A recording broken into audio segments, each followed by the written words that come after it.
Hey everyone, it's Chay on the mic.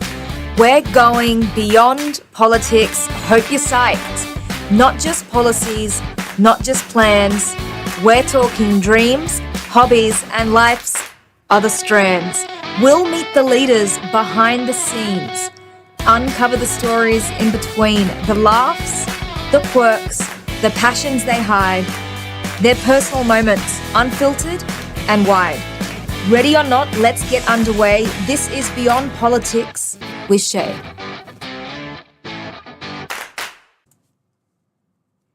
Welcome to another episode of Beyond Politics with Chay. Today we're working our way across the Canterbury-Bankstown region and we have Zhi Soon who has joined us. Zhi, a quick 30-second intro for our viewers. Hi everyone, my name is Zhi Soon and I am the Labor candidate for the seat of Banks. So Banks is the electorate that covers on the western side Milperra, all the way on the eastern side through to Blakehurst and Cars Park and everything in between just south of Canterbury Road. So look, I'll be standing at the next federal election to be the member for the seat of Banks for the Labor Party and hopefully part of a Labor government moving forward.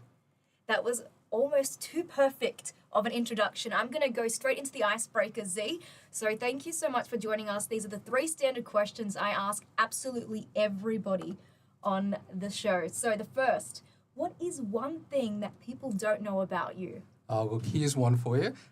My first job was actually in the sporting arena. So I was a tennis ball boy and also a tennis linesman. So if you watch, whether it's the Sydney International or the Australian Open, I used to be one of those little kids running around the courts picking up tennis balls or one of those people standing near the baseline calling whether the ball went out or in.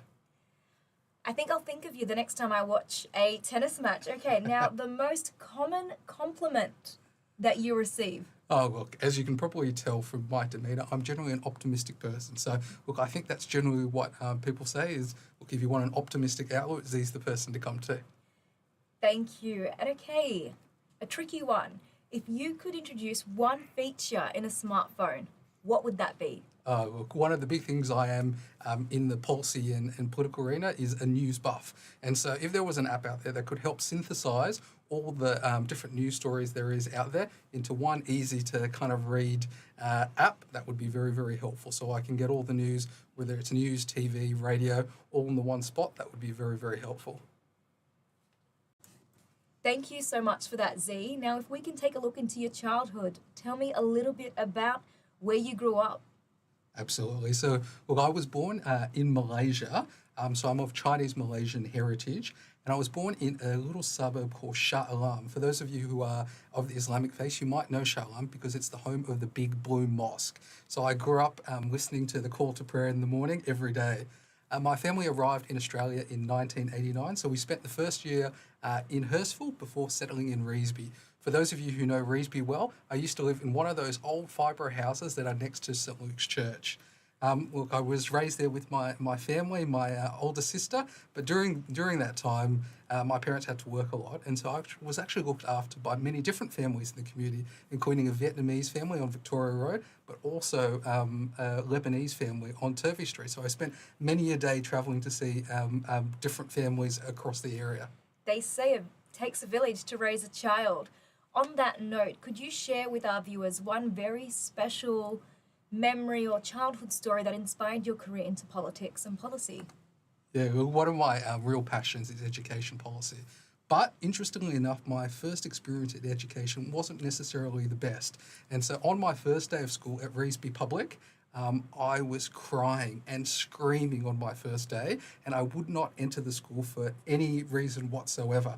And so it was quite a traumatic experience for my mother and for my whole family, but what it did was make lifelong friends for my mum in terms of people who were feeling sorry for her, that her child was giving her quite so much trouble, but then also lifelong friends for me who I've got friends who still remind me on a regular basis the first time they met me, which was full of tears, full of screaming, and causing my mum lots of stress on the first day of school. They must be good friends then. Absolutely. So, Zhi, if I can move on, one hidden talent or passion that you have that would surprise people if they knew, what would that be? Not a problem. If you don't mind, I might give you two passions. So Be my guest. the first one is I am a massive sports buff. So I follow everything from rugby league to AFL to soccer, right through to basketball and tennis. So I love it. And so if you ever have a chance to meet me in person, if you bring up sport, I will definitely have something to say about it. The second one is I have a real passion for food. As a Malaysian, I'm always after a recommendation for a good meal. And so, look, one of my favourite actually cuisines is Lebanese food. And so, to many people's surprise, I've actually went to visit Lebanon myself. So Nice. I spent a little bit of time in Beirut. So, look, a personal favourite of mine is kibbeh, and my wife loves kibbeh naya. And also, look, I'm a massive sucker for a fattoush salad. So, look, food is a real passion of mine, both eating it and obviously and cooking with friends and family as well. Very brave. Kibbeh is an acquired taste, so definitely that will resonate with a lot of our viewers.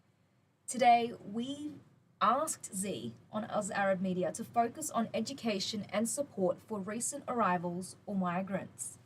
Zhi, can you share with me why education is so important for you as a potential candidate for the Banks region? Of course. So, look, education is a transformative thing. It opens new opportunities, but also helps people to perceive the world in different ways.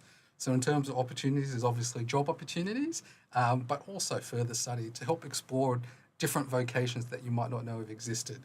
But in terms of perspectives, it helps you to learn not only about the past and how people have approached things previously, but also about different cultures, different religions, and how other people do things around the world.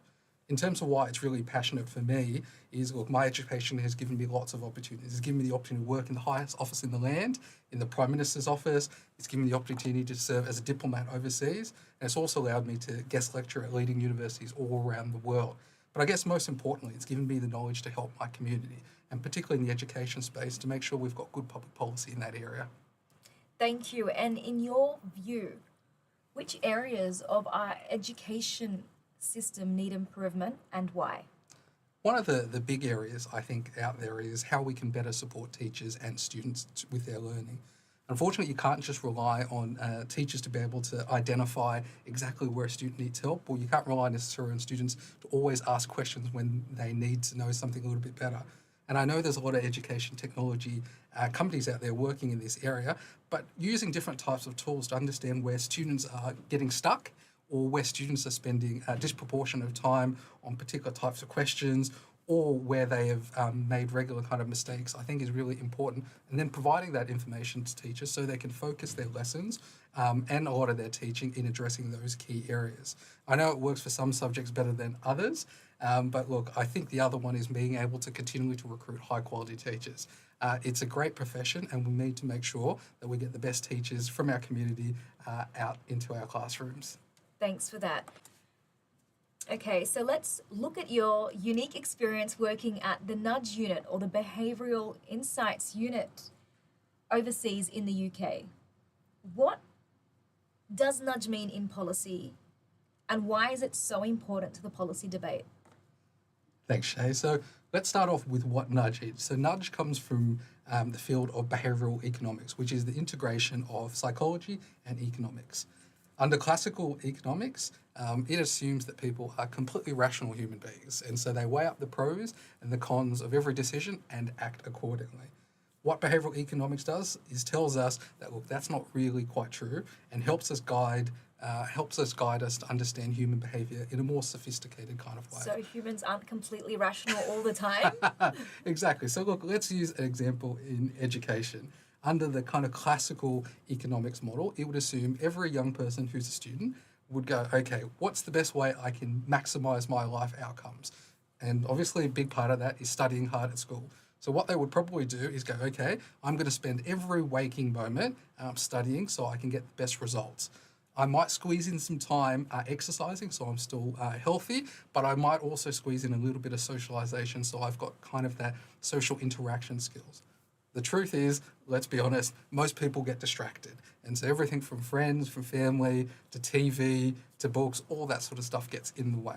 And so what behavioural economics helps us to understand is, why do we deviate from that kind of classical economic model? And so it would suggest that, okay, for example, managing distractions is a way to help improve a person's educational outcomes. And so, look, for example, one of the things that we did in the UK was we trialled a particular approach to improving educational outcomes for students. And what we did in that particular study was we realised a person struggles to, I guess, stay the course in the educational program without the assistance of a support network around them. So at the beginning of term, we got these students to identify 2 people in their life that could act as a study supporter. And what we subsequently did is sent text messages to these study supporters about the learning trajectory of that student. So if they have an exam in 1 month's time, we flag that to that study supporter. If there's a particular assignment coming up or a new topic coming up, we again flag that to that study supporter. At what age were these students? So these ones were kind of in the high school environment. And so what we did was we were able to equip these people who already wanted to support that student with key information to ask and engage with the student about their learning. And so it turns out... So nudges. Exactly. So what we did was we used these study supporters to nudge that individual towards supporting them to achieve the educational outcomes they themselves wanted to achieve. And so look, what the study managed to find was those students who received that support from their study supporters through those text messages actually not only attended school more, they also had better academic outcomes. Goes to show, learning is not just an individual pursuit, it requires kind of an ecosystem around an individual to support their learning. Definitely. Thank you so much for that insight. So how does your consulting experience differ from public life and policy? Great question. So I think in consulting and research or policy, which is much of my background, you have the luxury of nuance. Unfortunately, in politics and public life, nuance is not quite something that is afforded in public debate. So you either agree with something or you don't, which I think is a real pity. And so, look, I don't think everything is I vote for it or vote against it. There's a lot of nuance that can kind of float into it and a lot of complications that that feed into a decision. So have you found that to be the biggest challenge, given that shift from consulting to public life and politics? Can you share with me an example perhaps of something, maybe a funny story where you've come from your consulting experience, you've come from that policy, and you've needed to really adapt very quickly to this new way of work and life? Yeah, look, I think one of the things that I've found a bit challenging is the distrust of politicians. And so, well, everyone assumes the worst of you, first of all. And I can understand and appreciate the reasons for why that is. But I think there are so many people who kind of embark on a political journey for the right reasons, like myself. And a big part of that is wanting to improve outcomes for people and for communities. But instantly, people are quite sceptical towards politicians. So, look, it's something that I've had to get used to. Thanks for sharing that. Okay, looking ahead, what are your aspirations for education policy in the future, regardless of the outcome of the next election? Education is a real passion of mine, and making sure that we can continue to support teachers and students, I think is a real priority. We know so much now from research about how people learn most effectively and how to teach most effectively. So making sure we can continue to translate that understanding that we've got from academia and from research and make sure that gets implemented in classrooms across banks, but across Australia more broadly is a real priority for me. In addition, I mentioned before the kind of spread of educational technology. What I would like to see is that continue to grow, but that being really integrated into that learning experience. And one example I picked up during the pandemic was talking to a great and innovative teacher in Tasmania.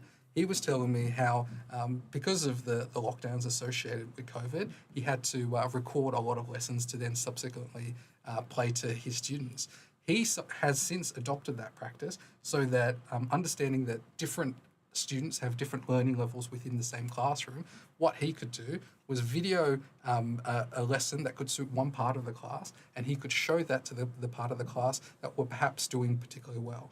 And instead of focusing all his attention on supporting them, he was then able to kind of pivot and assist the students that required a little bit more assistance, and vice versa. So sometimes he created videos for those who required a little bit more assistance, and so he could dedicate more time to those who are really excelling in the subject that he was teaching. And so using technology in these nifty kind of ways, I think, can be really useful in boosting educational outcomes. Definitely a very creative approach to responding to the challenges of online learning, I'm sure. And thank you for sharing that We here at Oz Arab Media can definitely see your passion for education and obviously your commitment to policy. Thank you for that insight. Okay, if we can move ahead now, pushing ahead. Rapid fire questions. This sometimes gets people a little bit nervous, but I want you to answer 5 questions very, very quickly with the first thing that comes to mind. There's no right or wrong answer at all. Starting with the first one. Favorite movie and why? It's a bit of an older one. I do like Western, so that probably explains it, is Butch Cassidy and the Sundance Kid. Why?